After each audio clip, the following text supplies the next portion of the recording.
জাতীয় সংসদ নির্বাচনকে সামনে রেখে মোবাইল ব্যাংকিং লেনদেনে কড়াকড়ি আরোপের নির্দেশনা দিয়েছে বাংলাদেশ ব্যাংক। নতুন সিদ্ধান্ত অনুযায়ী বিকাশ, রকেট ও নগদের মতো মোবাইল ফাইন্যান্সিয়াল সার্ভিসে ১,০০০ টাকার বেশি লেনদেন করা যাবে না। একদিনে সর্বোচ্চ ১০ বার লেনদেন করা যাবে।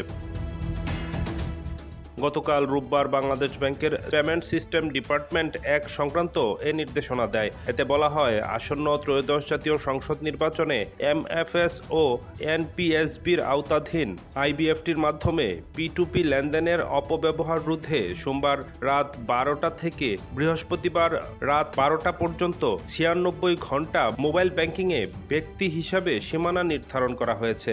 নতুন নির্দেশনা অনুযায়ী বিকাশ, রকেট ও নগদসহ সব এমএফএস গ্রাহক দিনে সর্বোচ্চ ১০,০০০ টাকা লেনদেন করতে পারবেন। প্রতিবার লেনদেনের সর্বোচ্চ সীমা হবে ১,০০০ টাকা।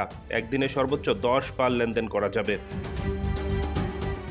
ইউটিলিটি বিলের ক্ষেত্রে প্রচলিত নিয়ম অনুযায়ী নিয়মিত লেনদেনের বিধান অপরিবর্তিত থাকবে। তবে এই ৯৬ ঘণ্টা অন্যান্য সব ধরনের এমএফএস লেনদেন সাময়িক বন্ধ থাকবে। বর্তমানে একজন গ্রাহক দিনে সর্বোচ্চ ৫০,০০০ টাকা এবং মাসে ৩ লাখ টাকা পর্যন্ত লেনদেন করতে পারেন।